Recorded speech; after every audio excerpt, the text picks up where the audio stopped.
Olá, muito boa noite, chegando para mais um Dormindo com Deus. Durma em paz, porque aquele que não dorme, esse cuida de você. E eu tenho a certeza que Deus falará ao seu coração antes de você dormir nesta noite.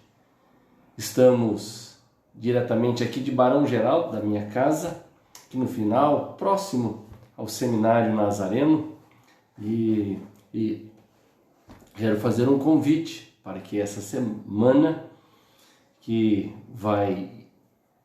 vamos ter aí nesse próximo final de semana o nosso momento de ceia do Senhor. Você é o nosso convidado para estar conosco, você que já tomou a vacina, pode estar conosco e será uma alegria podermos tomar ceia juntos. Nossa escola dominical começa às 9. Você pode acessar aí, da onde você estiver, nas redes sociais, e logo em seguida o nosso momento, o nosso culto às 10h15. E às 18h30, no domingo, temos também o nosso culto de adoração. Eu tenho a certeza que Deus vai falar a você, ao seu coração, em nome do Senhor Jesus. Chegando agora ali da igreja do Nazareno Ebenezer, onde tivemos a nossa reunião da junta, e os irmãos aí nos ajudando, auxiliando para a administração da igreja nesse tempo, e eu quero agradecer a cada um. Que Deus abençoe e guarde. Hoje estaremos olhando mais uma vez para o profeta maior, Jeremias, conhecido como profeta chorão. Aliás, sempre quando alguém fala para mim que quer ser um pastor, um missionário, alguém que quer estar levando a palavra de Deus, eu te pergunto: você já leu o livro de Jeremias? Porque nós encontramos algumas situações que Jeremias passou, que nos ensina. E nós estamos no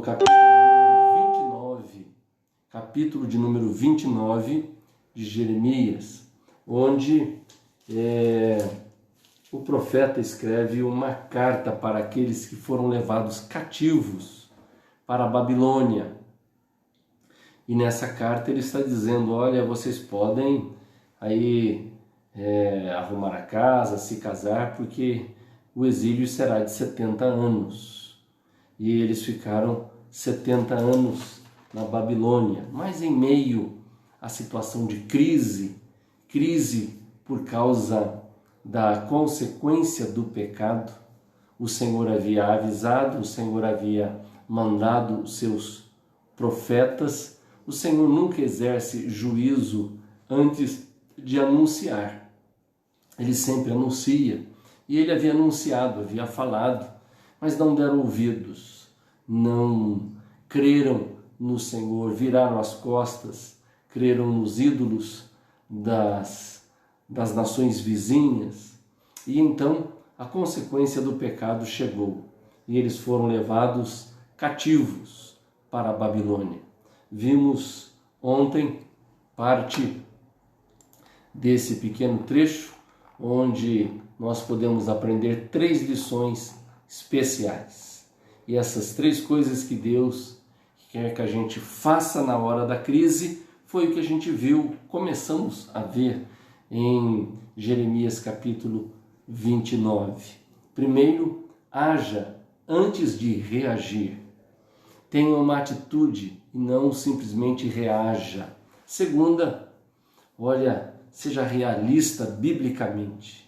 Aqui nós encontramos que o profeta havia falado que eles iriam ficar 70 anos e não adiantaria dar voltas nem ouvir falsos profetas dizendo que eles iam retornar, porque isso não iria acontecer. Em terceiro lugar, nós vimos também para focar os olhos na esperança. Hoje nós vamos para o verso de número 11, que é um dos versos mais marcantes desse trecho que diz assim: eu é que sei que pensamentos tenho a respeito de vocês, diz o Senhor. São pensamentos de paz e não de mal, para dar-lhe um futuro e uma esperança. E então vocês me invocarão e se aproximarão de mim em oração, e eu os ouvirei. Vocês me buscarão e me acharão quando me buscarem de todo o coração. Serei achado por vocês, diz o Senhor, e farei com que mude a sorte de vocês. Eu os congregarei de todas as nações e de todos os lugares para onde dispersei, diz o Senhor, e trarei vocês de volta ao lugar de onde os mandei para o exílio. Quero focar no verso de número 11, onde diz: eu sei que pensamentos, porque os meus pensamentos não são os vossos pensamentos. Isaías 55:8. E aqui diz assim: eu sei que pensamentos tenho a respeito de vocês. Primeira lição que nós aprendemos aqui é que o Senhor tem pensamentos exclusivos para mim, para você. Como o Senhor tinha pensamentos exclusivos para o povo de Israel nesse momento. Deus pensa diferente de nós por causa da natureza de sua pessoa e dos seus objetivos para nós. Ele é Deus. E em Isaías 55:8 diz: porque os meus pensamentos não são os vossos pensamentos, nem os vossos caminhos os meus caminhos, diz o Senhor. Ele preparou um plano diferente e exclusivo para cada um de nós. Deus tem planos para a tua vida. Ele tem planos para a minha vida e Ele tem planos para a tua vida. Quando nós olhamos as histórias de algumas pessoas, nós vemos os planos que Deus tinha para cada um deles. Para Moisés, o Senhor o tira da beira da morte no seu nascimento. Nós encontramos que as crianças teriam que morrer, mas sua mãe, Joquebede, foi instrumento de Deus. E Deus tinha planos para que ele saísse do Egito, como ele saiu aos 40 anos de idade, voltou aos 80, porque o Senhor tem os pensamentos completamente diferentes. Então, a primeira palavra desse trecho que diz: eu sei, eu é que sei que pensamentos tenho a respeito de vocês. O Senhor tem pensamento exclusivo para mim e para você. Creia que Ele está no controle e Ele tem planos específicos para você, para sua casa, para sua família. Eu é que sei, Deus é que sabe. Nós não sabemos nada. Nós não sabemos se vamos estar vivos daqui a 1 hora. Nós não sabemos amanhã o que vai acontecer. Não temos a ciência do que é que vai acontecer. Portanto, o Senhor está dizendo para você nessa noite: eu é que sei os pensamentos que eu tenho a respeito de você. Não é você, mas eu é que sei. Pensamentos exclusivos. Segundo lugar, são pensamentos profundos. O que o Senhor pensa é muito diferente de nós. Salmo de número 92, verso de número 5, diz assim: quão grandes, Senhor, são as tuas obras. Agora vem, os teus pensamentos, que profundos. Os pensamentos de Deus são profundos, inescrutáveis, como nós podemos ver em Romanos, capítulo 11, verso 33 ao verso de número 36. Só poderemos saber o que Deus pensa se Ele nos quiser revelar. E é impressionante que muitas vezes nós não sabemos. Os pensamentos do Senhor são profundos. Quantas vezes eu tenho encontrado na vida cristã homens e mulheres que estavam na beira de uma destruição da sua vida. Viciado, drogado, gente desprezada pelo mundo, mas de repente, lá no fundo do poço, tem um encontro com o Senhor. E então a sua vida se transforma, muda completamente. E aquele que não tinha talvez valor algum, passa a ser alguém valoroso. E muitas vezes está na frente e liderando o povo de Deus. Porque os pensamentos do Senhor são profundos.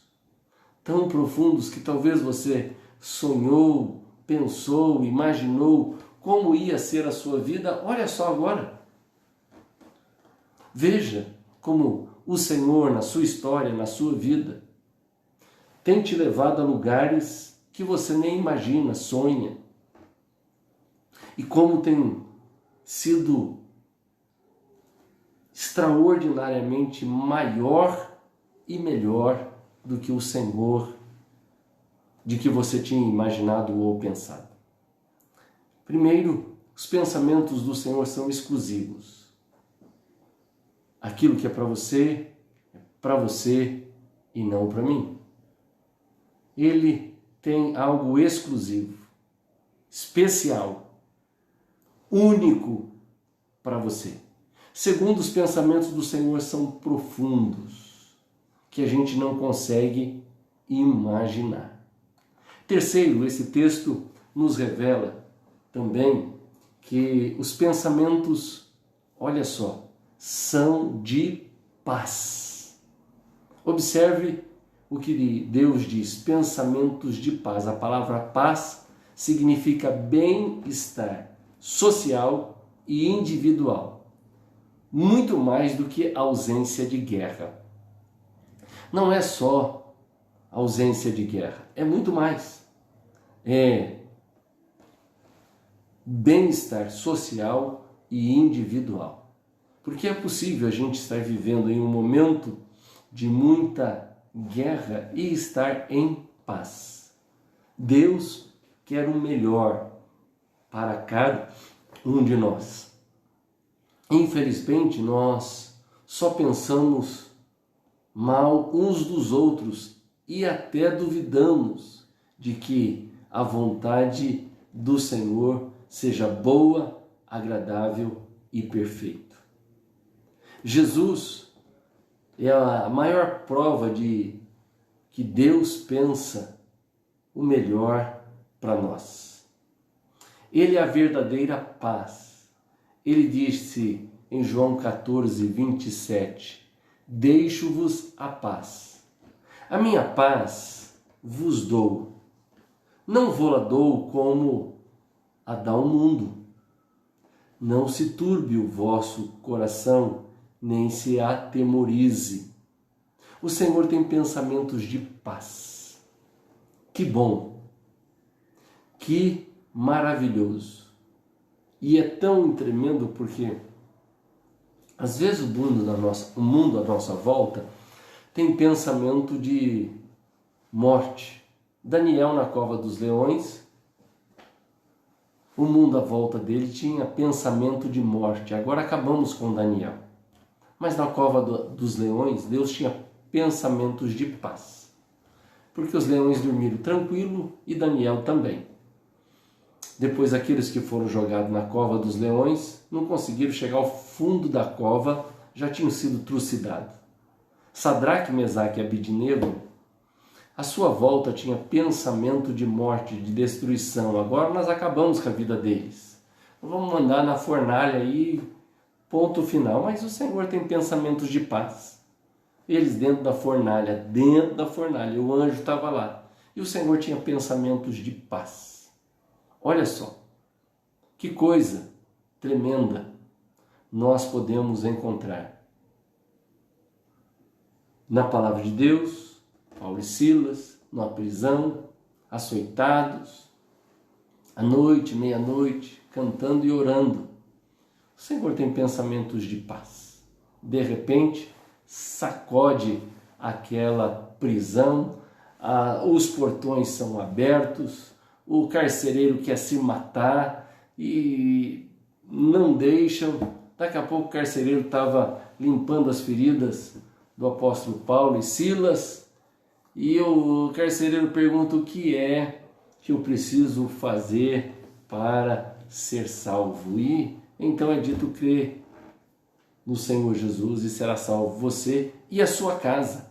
Pensamentos de paz. Enquanto que o mundo está com um pensamento de ódio, de destruição, de morte, o Senhor tem pensamentos de paz. Olha, talvez você esteja vivendo esse momento complicado à sua volta.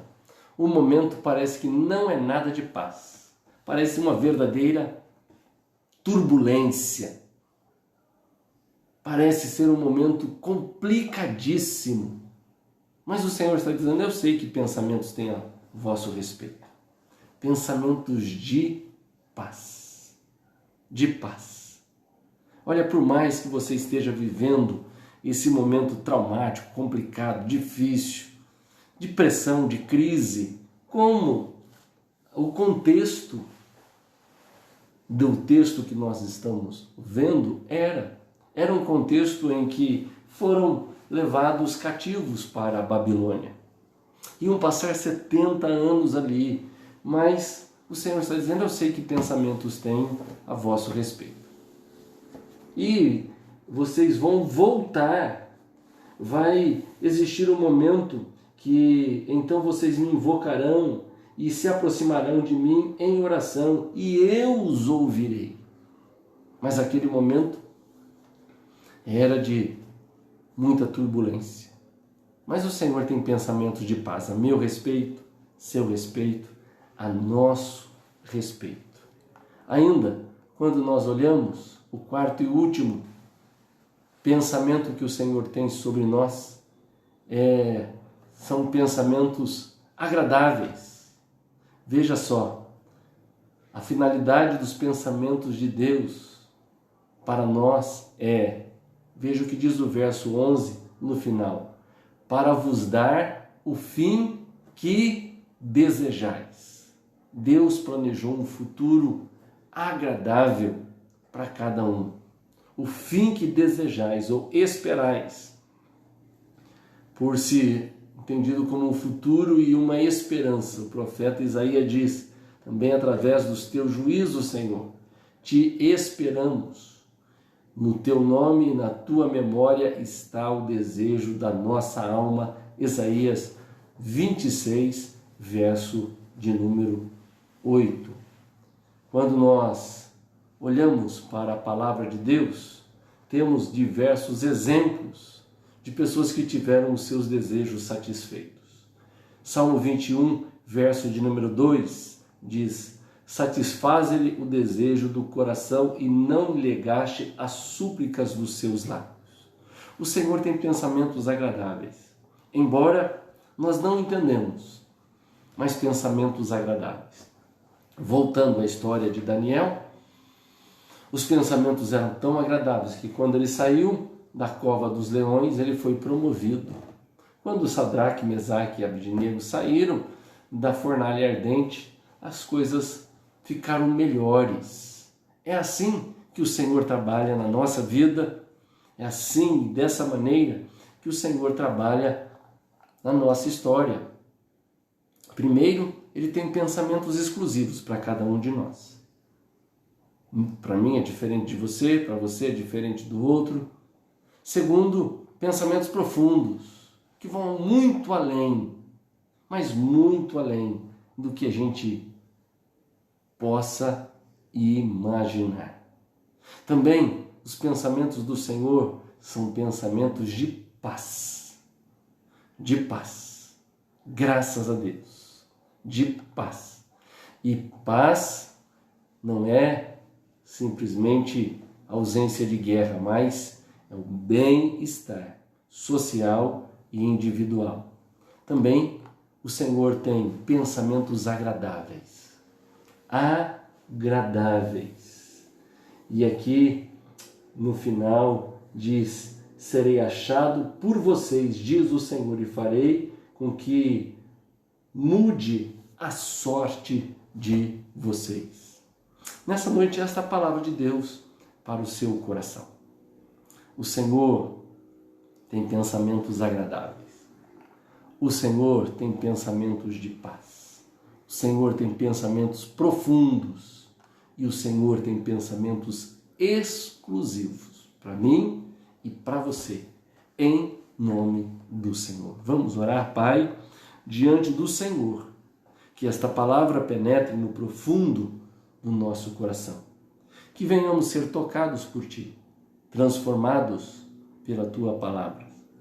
Ó Deus, tem misericórdia, vem sobre a nossa vida, em nome de Jesus. O Senhor tem pensamentos sobre nós, de paz, de profundidade, exclusivo, pensamentos, ó Deus, que são agradáveis, e que o Espírito do Senhor esteja sobre nós, em nome de Jesus. Amém. E graças a Deus. Amém? Vamos dar um alôzinho àqueles que estão aí ligadinhos nesse momento aqui conosco. São várias pessoas que estão aí, dá para ver aí o rosto aparecendo. E eu quero mandar um alôzinho àqueles irmãos, a Rita, a nossa corredora oficial. Vamos voltar a correr, hein, Rita, se Deus quiser. A Rita sempre é uma inspiração para nós, viu? A Dona Luzia, fala pro seu Ari que o nosso time deu de 5. Tá indo para frente. Dona Cacilda, boa noite, em nome do Senhor Jesus. A minha tia lá de Souzas, olha aí, manda um abração ao meu tio, e aí também aos meus primos, um abraço carinhoso a eles, viu? Mãezinha querida, tomei um cafezinho com a minha mãezinha hoje à tarde, é sempre uma alegria poder estar com ela. Meu pai, sempre disposto. A minha tia lá do DIC, manda um abraço ao Washington e a Dayana. Pastor Gerry Cato, é bom estar aí junto, viu? Um abraço à esposa, em nome do Senhor Jesus.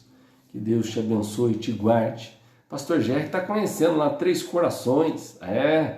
Ele está dando assistência lá a uma empresa de ônibus lá em Três Corações. Ele está virando tricordiano. Está virando tricordiano você também. A Maria Aparecida, minha tia do DIC lá, um abraço também. A Dona Lurdinha, a irmã que tem rodinha nos pés. Vocês precisam conhecer a Dona Lurdinha. Ela tem um besorrinho branco, que ela vai para todo lado com aquele besorrinho branco. Também a Cristiane, ó Cris, que bom ter você de volta aí, viu? Senti a sua falta. Seja muito bem-vinda mais uma vez. Está pedindo aqui para orar pela Vilma Alves. Ela está dando boas-vindas aqui.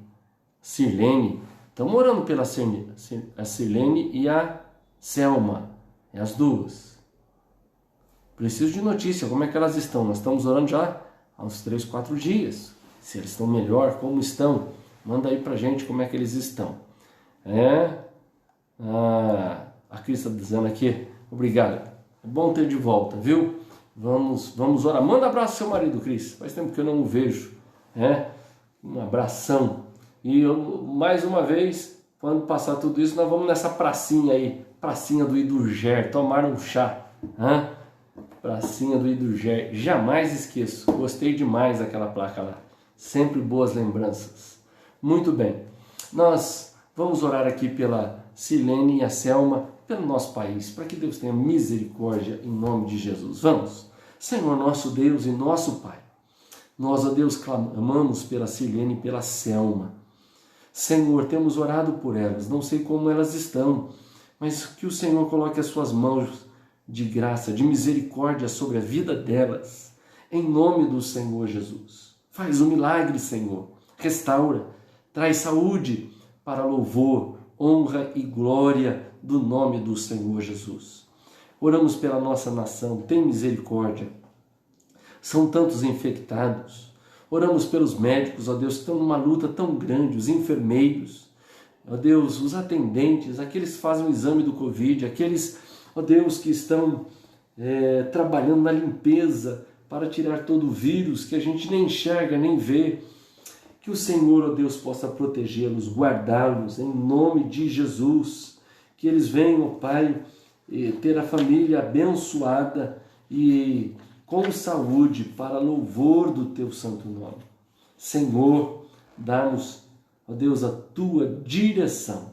Queremos ouvir sempre o que o Senhor tem a nos dizer. Em nome de Jesus. Amém e glórias a Deus. Antes de dormir, quero ler aqui a ilustração para o sermão utilizada por Peter Marshall e depois foi recontada por Alice Gray. E essa ilustração tem o nome de Encontro Marcado com a Morte. O que, hein, pastor? Encontro marcado com a morte. Há uma lenda antiga sobre um rico comerciante de Bagdá que enviou o seu criado ao mercado. Enquanto tentava abrir caminho em meio à multidão, alguém o empurrou. Ao virar-se, ele viu uma mulher trajando uma longa capa preta e a reconheceu como sendo a morte. O criado voltou correndo para a casa do patrão e, com voz trêmula, relatou que seu encontro com a morte, dizendo que ela o havia encarado e feito um gesto ameaçador. O criado suplicou ao patrão que lhe emprestasse um cavalo para que pudesse fugir a Samarra e esconder-se da morte. O patrão concordou. O criado partiu a galope. Mais tarde, o comerciante foi ao mercado e viu a morte rondando o local. O comerciante perguntou: por que você fez um gesto ameaçador para o meu criado e o assustou? Eu não fiz nenhum gesto ameaçador, respondeu a morte. Apenas fiquei surpreso quando o encontrei em Bagdá, porque tenho um encontro marcado com ele esta noite em Samarra. Boa ilustração, não?